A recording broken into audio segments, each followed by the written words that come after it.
Assalamualaikum warahmatullahi wabarakatuh. Pada video kali ini saya akan berbagi pengetahuan mengenai genre sastra non-naratif. Berdasarkan fungsinya itu, genre sastra ada dua, yaitu naratif dan non-naratif. Saya akan membahas mengenai non-naratif.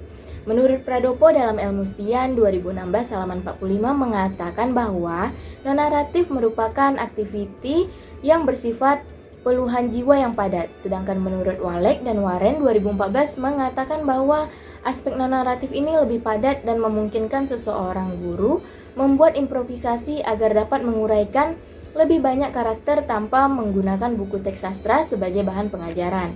Nah, apa saja sih jenis-jenis genre sastra non-naratif itu? Yang pertama ada syair. Syair ini adalah salah satu jenis puisi klasik yang memperoleh pengaruh dari kebudayaan Arab. Syair termasuk salah satu puisi lama yang berasal dari Persia dan dibawa ke dalam sastra Indonesia bersama dengan masuknya ajaran Islam ke Indonesia. Nah, apa sih perbedaan dari syair pada genre sastra naratif dan non-naratif? Nah, perbedaannya itu terletak pada kelengkapan cerita. Kalau naratif itu alur ceritanya itu lengkap dari awal sampai akhir. Sedangkan non-naratif itu tidak memiliki alur cerita. Seperti itu. Kemudian yang kedua itu ada gurindam. Gurindam yang terkenal di Riau itu adalah Gurindam 12. Nah, Gubuhan Raja Ali Haji, pengarang Melayu dari Riau. Gurindam ini terdiri atas dua baris berirama sama AA. Kedua baris merupakan isi. Baris pertama merupakan sebab dan baris kedua merupakan akibat. Isinya berupa nasihat. Nah, nasihat yang terkandung di dalam gurindam ini antara lain itu hendaklah berpegang teguh pada agama, menjalankan rukun Islam seperti sembahyang, puasa, zakat, naik haji, dan lain sebagainya.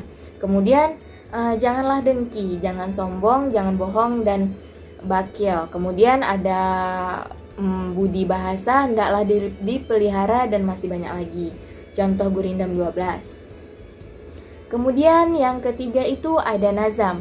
Nah, nazam ini berdasarkan sejarahnya berasal dari Persia yang disebarkan oleh orang Persia ke wilayah Aceh di sebelah ujung utara Pulau Sumatera sejak zaman kuno jauh lebih sebelum ajaran Muhammadinisme muncul. Nah, nazam ini adalah salah satu karya sastra membudaya turun-menurun yang merupakan salah satu bagian dari persajakan Aceh dan gayong yang umumnya ditulis dan dibaca secara berirama.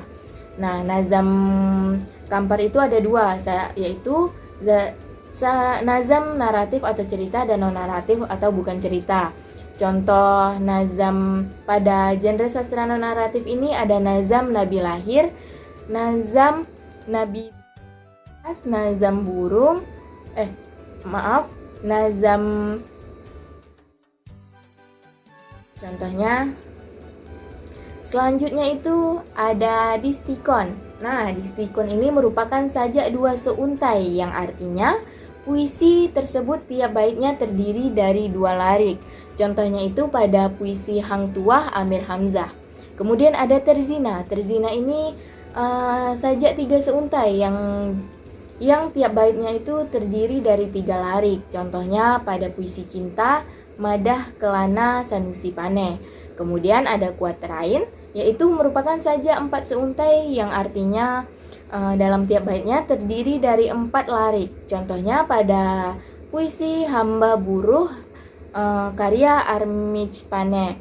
Kemudian ada Queen. Nah, Queen ini merupakan saja 5 seuntai yang tiap baitnya terdiri dari 5 larik. Contohnya pada puisi Temanku karya Usmar Ismail. Kemudian ada sextet. Nah, ini nih saja 6 seuntai yang tiap baitnya terdiri dari 6 larik. Contohnya pada puisi Jiwa Telah Meranggas karya Armij Pane. Kemudian ada septima, merupakan saja 7 seuntai yang tiap baitnya itu terdiri dari 7 larik. Contohnya itu pada puisi Api Unggun karya Intoyo, dan kemudian ada stanza. Ini 8 seuntai. Contohnya pada puisi Awan karya Sanusi Pane dan soneta. Soneta ini berasal dari bahasa Italia yang berarti suara. Dengan demikian, soneta dapat diartikan sebagai puisi yang bersuara. Contohnya pada Hujan Pada contohnya pada puisi Hujan Badai karya Rustam Effendi. Kemudian ada puisi bebas, merupakan fakta yang membuktikan bahwa penyair-penyair di Indonesia ini memiliki kepekaan berpikir. Nah, berpikir dengan mengejar kemajuan yang setara dengan dengan dunia luar. Puisi bebas ini menunjukkan kebebasan penyair dalam menuliskan puisi. Puisi ini tidak terikat larik pada tiap baitnya. Contohnya itu pada puisi Kawanku dan Aku, karya Khairil Anwar. Nah, sekian dari saya. Terima kasih. Wassalamualaikum warahmatullahi wabarakatuh.